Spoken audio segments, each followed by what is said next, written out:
So I guess we should get right to that then, shouldn't we? It sounds like somebody's remixing my credit list. What's up with this music? Can we turn that down a bit? I don't dislike it, but it's just AV guys. Put a panel point like that. Hey, AB. Sing something, Larson. Does this have words? Just sing. Come on, every pony, smile, smile. Set me up. Okay, so I guess the question to ask is, what did the fandom do to deserve that episode? I don't know. You guys want to talk about that episode? Only if you want to. So It needs to be here's the analyzed thing. in depth. I don't. It's a hard episode to talk about because I don't want to, We're mature adults. The fandom tends to do these little witch hunts, where it's like, well, who's responsible? Heretic! Heretic! So I didn't, talk at all about this episode on Twitter because I'm not a huge fan of it. And then I hesitate to say that because then it's going to be like people tweeting at Jim and tweeting at, Hasbro, like, who's responsible? And that is not what I'm interested in. Everybody who works on the show is fantastic, and I don't like it when it becomes, a witch hunt. But I also am not a fan of getting a whole bunch of tweets saying, "Is this how you really feel about us? I'm sorry." Lots of people tweeting at me saying this hurt, and I gotta say, I called it. When I got the premise for this episode, whatever. I'm not a big fan of meta humor, which I know everybody's gonna be surprised by, but because I wrote episode 100, but that was a special case. That was, a landmark episode. And I think meta humor in the show, kind of tends to distract from the immersion in Equestria. So I'm not a giant fan of it. It's fine every now and then, but it was here's another meta premise. Oh man, this is not my cup of tea, but fine. So then I read the premise and I'm like, I was really bothered by the idea that we were gonna take these background ponies that everybody has come to know and love over 7 seasons of this show, almost 200 episodes, and just have them be, can I use, can I say an off-color word allowed in Canada? Yes. Yeah, go ahead. Just have them be assholes. I thought, why are we doing that? Why are we taking ponies that everybody loves and having them be assholes and having them still be assholes at the end of the episode? I didn't get it. I didn't understand why that was a good idea. And I also didn't understand who was learning the lesson. They didn't learn a lesson. The main 6 didn't learn a lesson. It was just what is this? Why? And it felt really mean-spirited, and I was not a fan. So I tried to kind of rewrite it. I turned it into a Pinkie Pie story, and I tried to incorporate an allegory of how to be a good citizen online, where the journal was kind of a metaphor for Twitter or whatever. So Pinkie Pie is taking all this abuse, and at the end she gets really upset and really emotional, and she's like, "It's me, you guys. The person that you keep berating on the other side of those journal pages is me, and you've known me your whole lives, and we're friends." And she's really upset. She goes home, and then the ponies, one by one, come to her and they're like, "You're totally right. I lost track of the fact that it was you, my good friend." And they come in and they've learned a lesson. The town pony have learned a lesson. There's a real person on the other side of that tweet, basically, was the idea I was going for. And I don't know if any of you have ever seen It's a Wonderful Life from the 40s. Yeah. So the ending of that movie, all the townspeople come in with money to help save the bank. And they start singing Auld Lang Syne together. It's just one of my favorite scenes of all time. So in this one, they all come in one by one. They bring donuts. They're like, "Pinkie, I'm so sorry. I can't believe I acted that way. Have some donuts." And then they all start singing "Smile, Smile, Smile." And then the bell rings, just like it does in It's a Wonderful Life. And I think it was Apple Bloom says, "Look, Pinkie Pie, Shirley says every time a bell rings, an alligator gets its teeth." Great line, right? But it's a really sweet, heartfelt moment, and it's clear who's learning this lesson. It's the town's ponies are learning the lesson that there's somebody else on the other side of these things you're tweeting or Facebooking or whatever it is. And I thought there was a really relevant message for kids, and really sweet, and had the heart of the show. And everybody was like, no, that's not what we're doing. We're doing the one where they're assholes. Okay. So I've seen all sorts of like misinformation about this episode. People are saying like it's one of my early scripts that they took and rewrote and put my name on, which is the exact opposite of what happened. I wrote the entire script. What you watched is exactly what I wrote, but none of it is my ideas. I don't agree with the ideas. I thought the episode was very mean-spirited. I don't like the idea that people in the fandom watched it and saw themselves in a negative light. Like, if you want to know how I feel about the fandom, watch Slice of Life and read the tweets that I wrote after that. It's not Fame and Misfortune. I don't like the episode. I don't get the episode. It doesn't make sense to me. So I know a lot of people really liked it, and that's great. Then you can give tons of credit and praise to everybody else in the show. But it's not my thing. I didn't like it. That was really mean. So this is an episode that actually you came up with after the last time you left, or was it? I didn't come up with it at all. It was a premise that was written by somebody else. Don't go on any witch hunts. I don't even know who it was. So, but that's what happens in a show. You backlog a bunch of premises. You know, they're like this long. You backlog a bunch of them, get them approved, and then you can hand them out to writers. So when I connected with the team, they're like, here's your premise. So they already had it approved. They didn't write it for me, nothing like that. It was just an episode they had ready to go. So they gave it to me. And I just didn't get it. So you've mentioned in the past that the show has kind of changed over time, you know, between like how things go, you know, for writers and, you know, management for the show. Is there an ideal situation you find regarding like a showrunner and a writer versus how much communication they have? Absolutely. Sorry if this is going to be a very depressing panel. Aren't you glad you came? So much better than ice cream. Lauren Faust ran the show, and the way that she runs every show she does, because I've worked with her on other shows too, is the absolute perfect way to do it. The great thing about Lauren is that she's an artist. Like that's her training, that's her background, that's her profession. She's an artist, but she cares about the script and the story. And there's a lot of showrunners who are artists who don't really care about that, don't put as much time and care into it as she does, but she really wants the story to be right when the script is finished. And then that script that she has approved is what she wants the episode to be. And so that's great, because then I feel confident handing off the script. Okay, this is what they're going to produce. And the artists on the other end know exactly what Lauren wants. It's like a really clear way to get her vision across. And I just lost my train of thought. Oh, so the way it works is you get a premise, like I said, you get a little paragraph. Here's what the episode is. Then you go in for a day and you sit in the room with Lauren, and at that point there was this guy, Rob. And the three of us would take that premise and break it down. You put in the commercial breaks, you figure out all the beats of the episode, what's gonna happen, who's learning the lesson, is there a song, everything that happens. And then you take these little note cards and you go home, and then I get to fill it all in. So you leave with a really clear structure. You never leave at My Little Pony story meeting thinking, what am I gonna do in Act 3? Because we've all figured it out, we all agree on it, we all really like it. But then between all those points, I get to fill it in. I get to add the characterizations and jokes and tie this one to this one. And so you have total freedom, but within a very structured situation. Like, I know exactly what Lauren wants because we've talked about it in the room.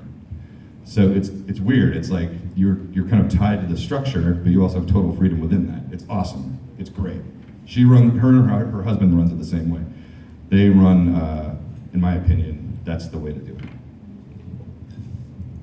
Okay, so there's two different ways this show seems to be taken. From the outside, to the unknown, it's just sort of some silly kid show.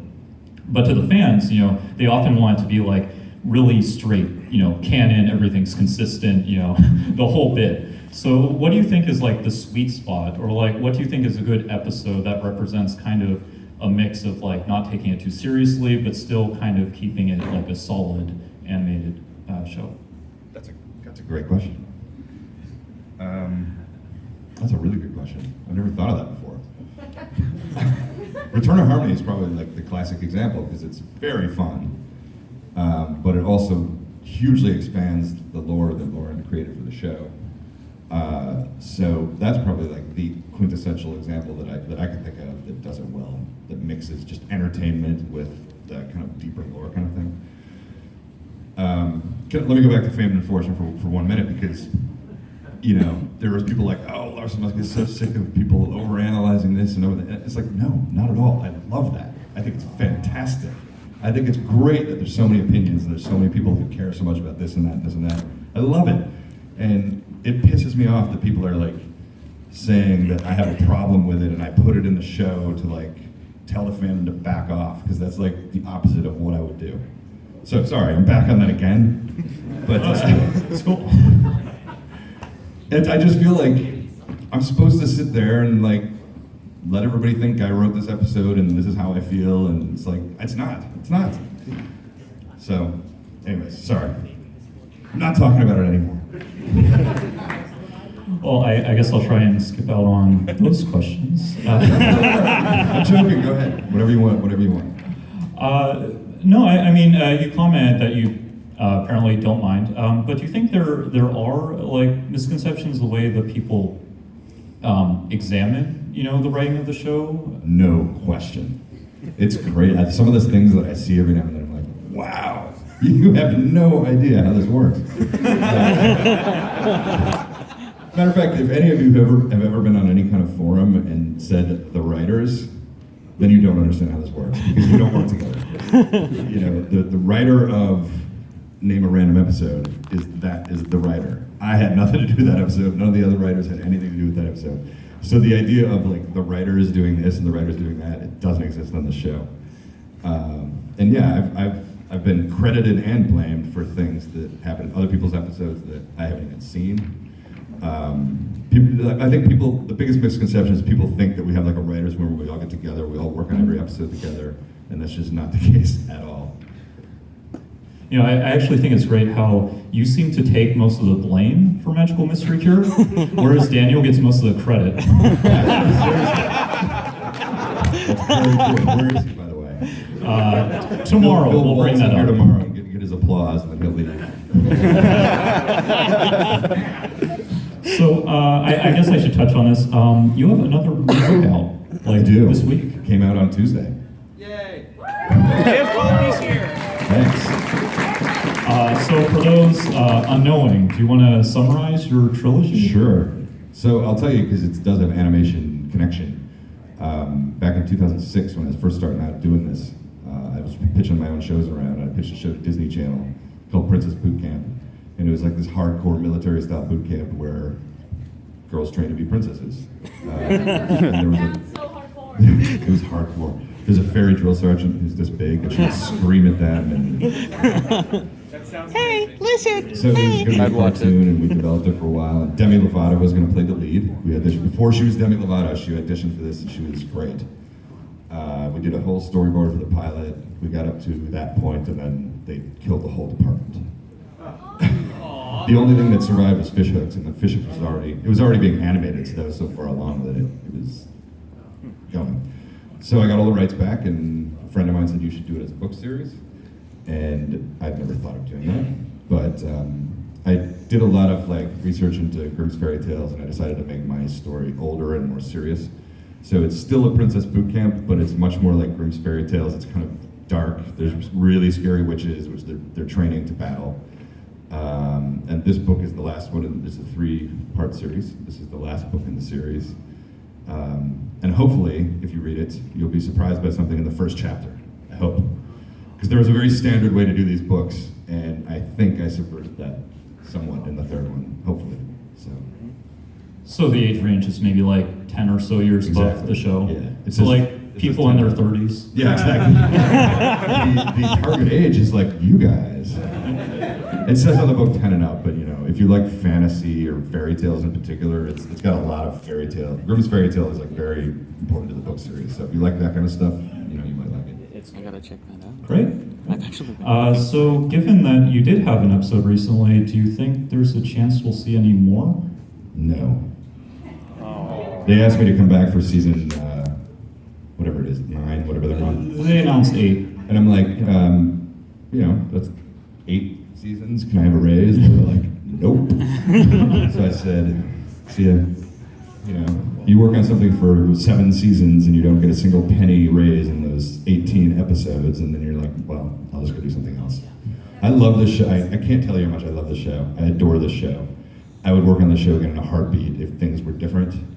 But if it was still running the way it did the first 2 seasons, I would never leave. I wouldn't even need a raise. I would just stay on. Because I love it. I love the characters. I love this. I love the world. I love the sincerity of it. And it's changed a lot behind the scenes. So I just did a panel with Prague. They have a convention called Czechquestria. And I did a script analysis of Slice of Life. And at one point I showed them an email I got from the story editor for the Cutie Mark Chronicles, which was my notes. It was the notes that I got from Hasbro. There were 2 notes, and one of them was like, make sure Scootaloo's not too mean at the end. And the other one was something we didn't even do. Excuse me. Then I pulled up the notes from my first draft of Slice of Life, and scrolled, and scrolled, and scrolled, and scrolled. And I said to them, if you want to know the biggest difference between the first 2 seasons of the show and the show now, this is it right here. That note versus this note. So it's just, you sort of feel like at a certain point you're just taking dictation for other people. Fame and Fortune felt like that. It was like, oh, this is what they want me to do, so here, it didn't feel like that freedom of the Lauren Faust years. So it was just like, ugh, it's not fun anymore. And I love this show and I don't want it to be like this. So I just have to go do something else. Okay, so we're going to start lining up for audience questions. If you want to form a line in the middle, I'm going to ask another question, but if anyone has questions, line up there, and I'm going to step down and bring the mic to you guys. Yeah, please start lining up. So in the meantime, can I just say that I know this is all very doom and gloom, but the people who work on the show are phenomenal, and they love it as much as I do. And I'm not even like saying all notes are bad. Like Luna's Royal Canterlot voice was an executive note. We wrote an entire draft of that script where she had a totally different voice. And they said, well, she's been away for so long, wouldn't she kind of talk in this old-fashioned kind of way? And we're like, oh, that's such a good idea. So I'm not like Mr. Anti-Notes, but I am Mr. Anti-Notes when they have a note on every single sentence of the script. That's a problem. I believe apple bucking was another note from Hasbro. Oh, yeah, it was apple bonking, and she hit her head on the tree. And Hasbro's like, let's not hit heads on trees. Don't explain so much. Actually, one more for me. You mentioned recently in an interview that over the course of several seasons, characters tend to change, and writers have, their own touch on them, and it sometimes becomes complicated when you get back into the show, adapting to that.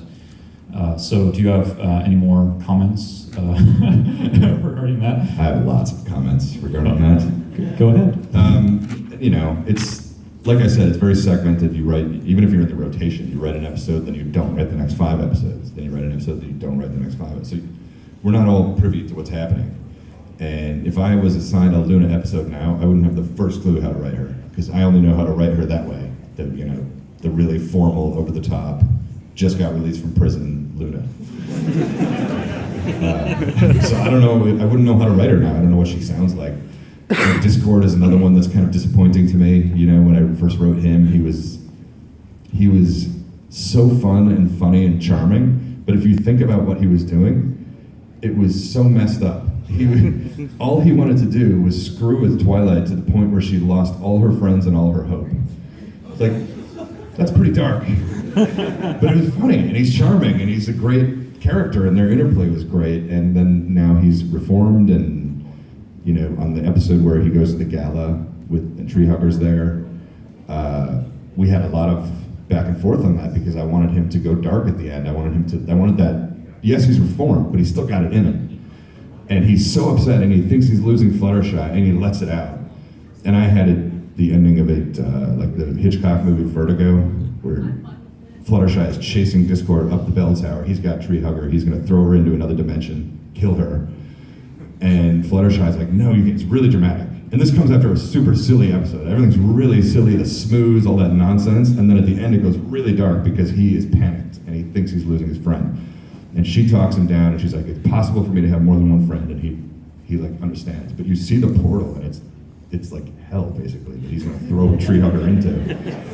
And then it became, sock puppets. It's fine. Not it's much fine. difference. They kept saying to me, like, he doesn't do that anymore. He's not dark like that. He wouldn't do that. And I'm like, yeah, he would. Otherwise, what's the point of him? If he doesn't have the capacity to go back to being Discord, then what's the point of him? So I lost that battle.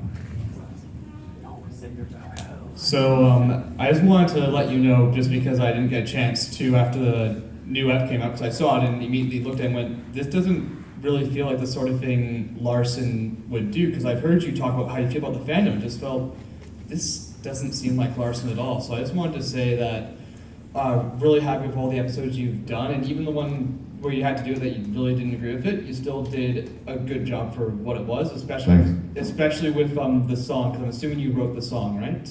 I think I did an early version of it, and then Daniel changed it along the way. But some of those lyrics, I think the first little stanza that Twilight sings was what I wrote, and then like little pieces of it throughout. But I think, if I remember right, the version I wrote, Twilight sang the whole song about her friends, and then they changed it so that each friend sang her own part, I think. Either way, it was, I know it was partially you, partially Daniel, but still a really beautiful song, and I want you to know that Thanks. it was really appreciated. It honestly made me cry a bit, because it was just that beautiful. Awesome. Thanks. I love making people cry. Yeah, we saw the season 3 finale, we know. The thing is, with like Fame and Misfortune, I did write it. I wrote the whole thing. I did. It's not my ideas, but I wrote it. And there's some lines in there that I love. Like I love when they're like, oh, Pinky's funnier. What is it? She's funnier in the book. And then she's like, you've known me for years. Like I love that. And Rarity, what are you wearing? My emotions. Like that. I love that. I don't care for the episode and what it says, but there's individual moments in it I love. In fact, can I tell you one scene they cut? Yes. I love this scene so much. So at the beginning of the episode, they're all sitting in the room, and Twilight comes into the book, right, the journal. So the way I had it set up is they were having brunch in the castle, and Celestia was there. They were all sitting around having their brunch, and Starlight and Twilight come in, and they're like, hey, check it out, the journal, look what I found. And Celestia's like, the journal. The thing that replaced all those lovely friendship letters I used to get. she's all like, she's all like snarky about it. And the other ponies are getting really excited, like, oh, I remember when we did this was so much fun, and what great lessons. And the whole time she's like, well then, I'll be going. Enjoy your journal. Either way, thank you for everything you've done. You did a fantastic job, and I don't think there's very few people who wouldn't say that you were one of the best writers for this series, because you just made so many great episodes, so many great characters that you worked with, and you just left a huge impression that we'll probably never forget. I appreciate that, thank you. 23 minutes in. Hey, you never know, maybe they'll change the structure of it, and then I'll go back for season 12 or something. The show never ends. I have a couple statements. First, I hope I can buy your book this weekend. Well, not here, but somewhere in Vancouver. There is a kids bookstore that Peter told me about that they have them at, but I can't remember the name of it. When he's here later, I'll find out. Road trip. I also wanted to thank you for everything you've done on the series. I've been watching since season 1, and it's helped me emotionally in a lot of ways, specifically your episode, Sonic Rainbow and Cutie Mark Chronicles. You've written some of my favorite episodes, and I really appreciate all you've done. It's sad to see you go, but I'll always cherish the episodes you've written. And the question I wanted to ask you is, what episode were you most emotionally invested in that you felt the best writing? Oh, wow. That is really good. It would probably be Amending Fences, because that was my idea. I got to control that one from start to finish, because I was the story editor and the writer, and thankfully DHX liked it too, so they gave me minimal notes. And it was, the biggest problem I had with that episode was that it wasn't funny. While I was writing it, it was really uncomfortable because I'm like, this isn't funny at all. This is very serious and kind of melancholy.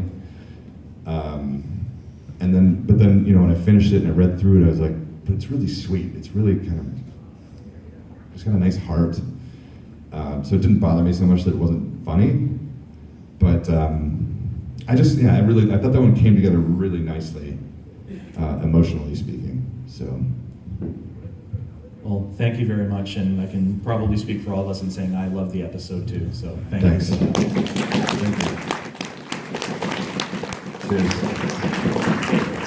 you. Go to bed. I'd like to. There's just so much going on. Do you have a favorite character to write for? Two-part question. And do you have a favorite scene that you've written? I love writing for Rarity. She's loads of fun to write for. I really like writing Celestia, and for some reason all my Celestia scenes always get cut. I had a whole Celestia scene in Amending Fences that was cut. My Celestia scene in Fate Misfortune was cut. I like writing her. I like her in Slice of Life. I think she's funny. Scenes, like, yeah, there's like, there's 2 or 3 scenes in every episode that I'm like, that I really like that. That came together really well. One Above All. Well, it's funny because it's not even my episode, but I did write the scene. There's a scene at the end of Thanks for the Memories where it's chain reaction of crying. I wrote that and I love that scene. I think there's so many great moments, and Applejack cries on the inside, Twilight. I love how Pinkie Pie, don't you know? It's true. And then Applejack's like, it's true. I love that. It came together great. They animated it beautifully, they timed it beautifully, the voices were spot on, they hit all the jokes. That scene I thought worked really well. And it was sweet too, it was so sweet. They were all just like so compassionate for Rainbow Dash that it like drove them all to tears. So I really liked that scene a lot. I thought they came together really well. Hey, so when you write an episode, you've got the set characters and you have to write them a certain way. How do you actually go about envisioning villains when you've actually got so much freedom with them? My villains are weird because I got Discord, I got the Flim Flam Brothers, and I got Starlight. I think those are the only villains I've done, I think. Communist pony. But none of them are like Tyrek or Chrysalis or Sombra. I don't have those villains. I don't do like just evil. So that's why Sombra has no personality. He's made of smoke. They're just, it's all about the personality. It's all about, you know, if you, I like to think from their point of view. Like, what is Starlight thinking in Cutie Map? She's thinking, these ponies are here to ruin what I've got going. So then everything you write from her point of view is through that lens. Even when she's trying to be sweet to them, she's thinking, I gotta get these guys out of here. They cannot be here. And Discord, like, all he wants to do is destroy Twilight's will to live. That's the most fun thing in the world. So you write him that way. He's just having a blast. He's having so much fun ruining her life. And the Flim Flam Brothers is the same way. Like, I tried to write them like a two-headed snake, where, especially in the song, one of them is singing to you over here, and then behind your back, the other one pops up and finishes the thought, and it's like you're just disoriented. Like, their whole thing is to confuse you so much that you buy whatever they're selling. But it's all about motivation, I guess. You know, looking at the motivation of the villain and then finding the fun in that. So that's what I do, I guess.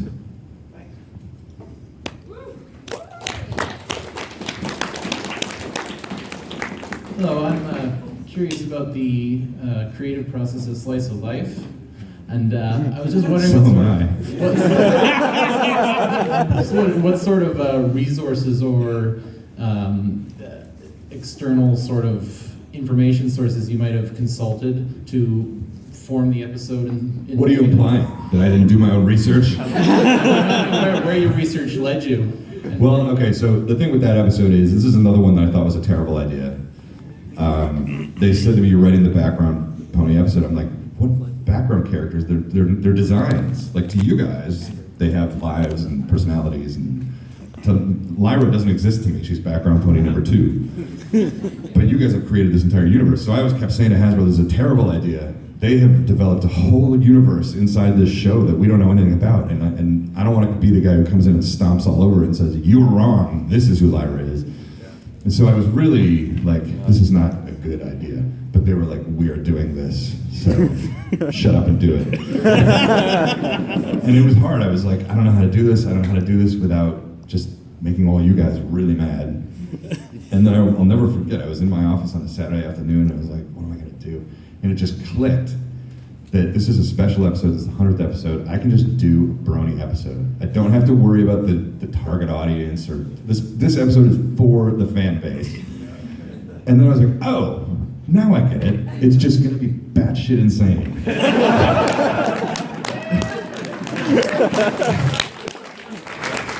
Nailed it. To kids. I can't see anybody, so I'm assuming you're all like 40 years old. And I was like, okay, I'm going to put as many references and Easter eggs and background characters and pieces of dialogue and like everything I can possibly put into this half hour. I'm going to put it in. And it's just going to be crazy, and the story doesn't matter. It's just following, this pony, then this pony, then this pony over here. That's what it was going to be. And it was just madness. And the outline was 10 pages long, where a normal episode is 5, but it was still 22 minutes. So that tells you how much information was jammed. I had hyperlinks in the document, because I had some really obscure ponies. But the most of the research was just watching episodes, because I wanted to rely on the show as much as possible to do these characters, and not like pull in, because that was the other thing. I know if I pull in this version of Vinyl Scratch, it's going to make all these other people mad. And I didn't want to like rely on fanon. Hasbro told me you have to pair up Derpy and Dr. Hooves, you have to pair up Lyra and Bonbon, you have to pair up Octavia and Vinyl Scratch. That was really all they said. They have to be paired. And then beyond that, it was like up to me. So I watched it, and like for instance, Bonbon. I'm like, why does she have a different voice every time she talks? And why does she have 2 names? Like, what is she hiding? She's hiding something. And so that's where I was like, okay, she's a secret agent. She's like got a secret identity that Lyra doesn't even know about. And then I wrote it like the movie True Lies, like the Arnold Schwarzenegger movie. So I tried to pull as much as I could from the show itself. And then it turned. I'm not sure there is a whole lot of specifically fan-in references. There's a couple. Do you guys know who Full Papers is? Yeah. So we kind of struck up a friendship, and I did go to him and say, will you read this and then tell me if I can jam even more into it? And he gave me a few little references, like the I cooked him up and ate him thing. Do you know that? That's some early pony thing that I don't know anything about. He's like, put that line in, people will love it. And so I did. But that was about it. I didn't really delve into the fan canon of those characters. I tried to really pull from the show. And then I just figured